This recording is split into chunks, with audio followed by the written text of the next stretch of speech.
Hello, I'm Tanya, and I'm here to talk today about one flesh spouse or covenant spouse. What is that?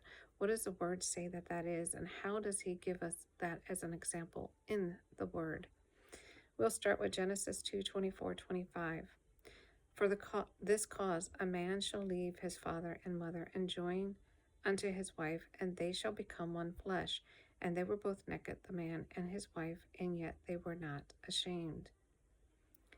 So, what the Father is telling us that a man who has never been married and is leaving his mother and father is going to a woman who has never been married and going to marry her and cleave to her. And in that, the Father will come down and make them one flesh. And no one can break that one flesh. It's between the Father, the man, and the woman. It's a threefold cord. And we can see that because Adam was clean. He was never married before. And Eve was clean. She was never married before. And he put them together and he made one flesh. And then we can go to Matthew. And it's talking, well, I'll read it. I'm going to read Matthew 19:3-11. And the Pharisees came to him, trying him, and saying to him, which is Yahusha, Jesus, trying him, saying to him, is it right for a man to put away his wife for any reason? And he, answering, said to them, did you not read that he who made them at the beginning made them male and female? And said, for this cause a man shall leave his father and mother and join unto his wife, and the two shall become one flesh. Now, Yahushua HaMashiach is referring back to Genesis 2:24-25, which we just read, is referring back to that. So that they are no longer two, but one flesh.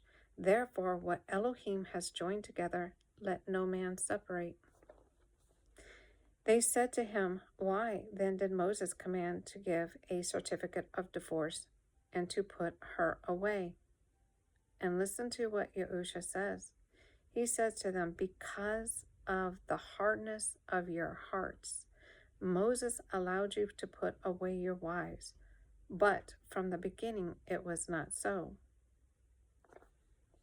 So only those that have hardened hearts are willing to walk away from the covenant spouse, the one flesh. And I say to you, whoever puts away his wife, except on the grounds of whoring, and marries another, commits adultery. And whoever marries her who has been put away commits adultery. It's pretty powerful. His Talmud disciples said to him, if such is the case of the man with his wife, it is good not to marry. And he said to them, not all receive this word, but only those to whom it has been given. Even the disciples knew back then that when you get married, it's solid. It's once you go and find that one flesh that's never been married, and you've never been married, and you come together as one, and the Father puts his hand upon you, and you become one flesh, a covenant. There is no breaking it. You can go to all the courts in the world and you can get all the papers in the world and they can say, oh, you're divorced, but not in God's, not in Yahuwah's eyes, which is God, not in Yahuwah's eyes. He does not accept that. Even Yahushua HaMashiach, his beloved Ben, his son, is saying, no, only the hard-hearted, only those that cannot see the truth of the word will divorce, walk away, and find somebody else. And there's so many more verses, so we'll just keep going. Because adultery is serious. When you just walk away from someone and you leave them, that's serious. In Matthew 5:31, and it has been said, whoever puts away his wife, let him give her a certificate of divorce.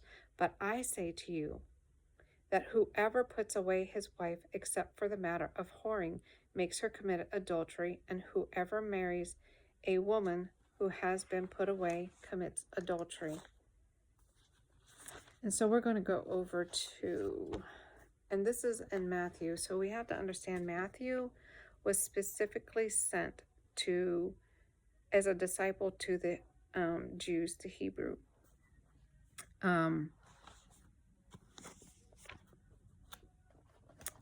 So he is talking to them according to that. Let's see.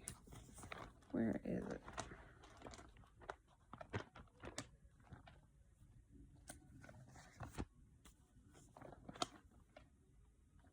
Joseph and Mary, right here. Okay, Matthew 1:18 through 21. And the birth of Yahuwah HaMashiach was as follows. After his mother, Mary, was engaged to Joseph, before they came together, she was found to be pregnant from the Ruach HaKodesh, Holy Spirit. And Joseph, her husband, being righteous and not wanting to make a show of her, had in mind to put her away secretly. But while he thought about this, see, a messenger of Yahuwah appeared to him in a dream, saying, Joseph, son of David, do not be afraid to take Miriam as your wife, for that which is her was brought forth in her, which is in her was brought forth from Ruach HaKodesh, and she shall give birth to a ben, and you shall call his name Yahushua, for he shall save his people from their sins.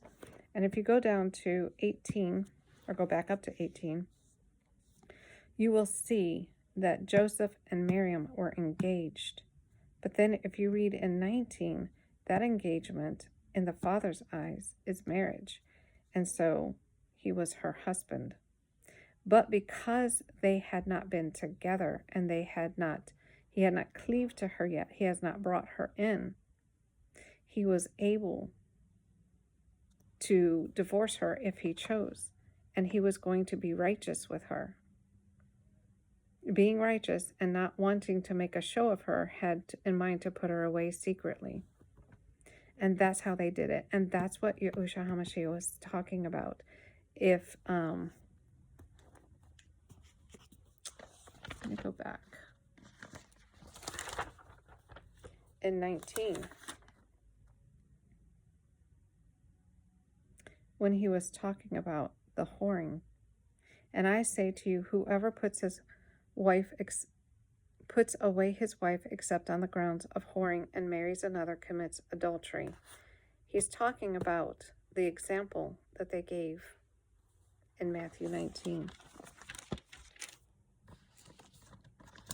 I'm sorry, Matthew 1:18 through 21, when he was talking about Joseph and Mary. The Father always gives us examples. He always shows us in his word what his word means. And so his word was showing us that when you're in betrothal, if someone cheats on you, whores on you, you have the right to get out of that. Under the Hebrew, it's betrothed. For us, it's engagements. But we really don't fall under that. We fall under Mark and Luke and what they say, because they are the ones speaking to the Gentiles. But those that are Hebrew, they fall under Matthew. And the Father has that rule. If they're betrothed and they're cheated on, they can go ahead and get the divorce from them. And that's how it is written. And that's how it is. Now, in Mark 10:11 through 12, and he said to them, whoever puts away his wife and marries another commits adultery against her. And if a woman puts away her husband and marries another, she commits adultery. So we have to understand that when someone gets married, they marry someone that's never been with anyone else. They've never been with anyone else. And they get married, they become one flesh. And if you break that union, you're breaking a covenant with the Father, Yahuwah, or Elohim. You are breaking a covenant, because this is not a contract. It is not like, oh, I don't like this person anymore. This is a covenant that you and this person, a male and a female, make with the Father, and he makes them one flesh. And it's not breakable. Not in his eyes. Maybe a man's eyes, but not in his eyes. And he said to them, whoever puts away his wife and marries another commits adultery against her. And if a woman puts away her husband and marries another, she commits adultery. Again, Mark 10:11-12. And Luke 16:18. Everyone divorcing his wife and marrying another commits adultery. And everyone marrying her who is divorced from her husband commits adultery. The Father is not mixing his words. He's saying it very clearly.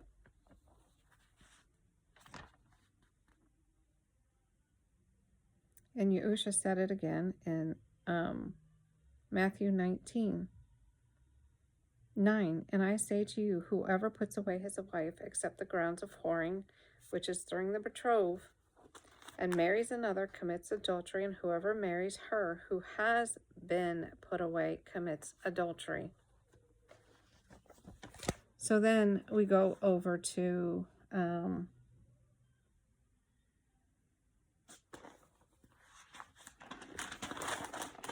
1 Corinthians. We'll go over to 1 Corinthians.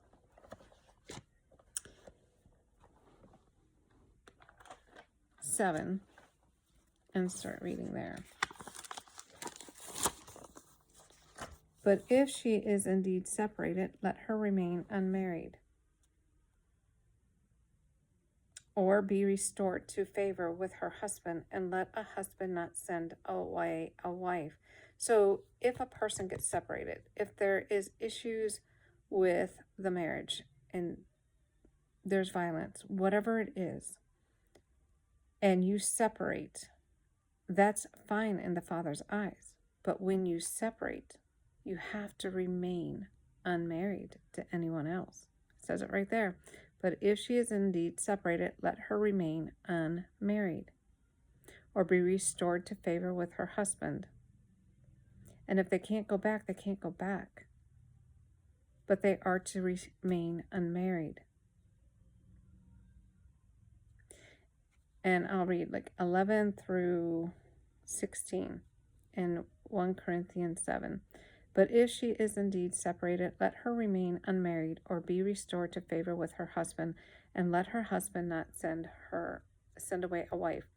And to the rest I say, not the Adon, which is master, if any brother has an unbelieving wife, and she thinks well to live with him, let him not send her away. And a woman who has an unbelieving husband, and he thinks well to live with her, let her not send him away. For the unbelieving husband has been Kadesh, holy, in the wife, and the unbelieving wife has been Kadesh in the husband. Otherwise your children would be unclean, but now they are Kadesh. And if the unbelieving one separates, let him separate himself. A brother or a sister has not been enslaved in such matters, but Elohim has called us to peace. For how do you know, a wife, whether you shall save your husband, or how do you know, O husband, whether you shall save your wife? We don't know.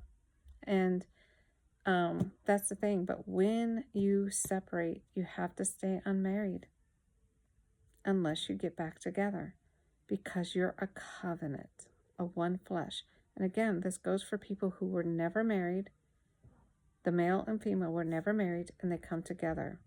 And we'll see later in different verses that if you're a widow and your spouse dies, you can marry, but you could only marry someone that is either a widow or has never been married. Or again, it goes back into being in adultery, just like the word has said over and over. And 1 Corinthians 7:27.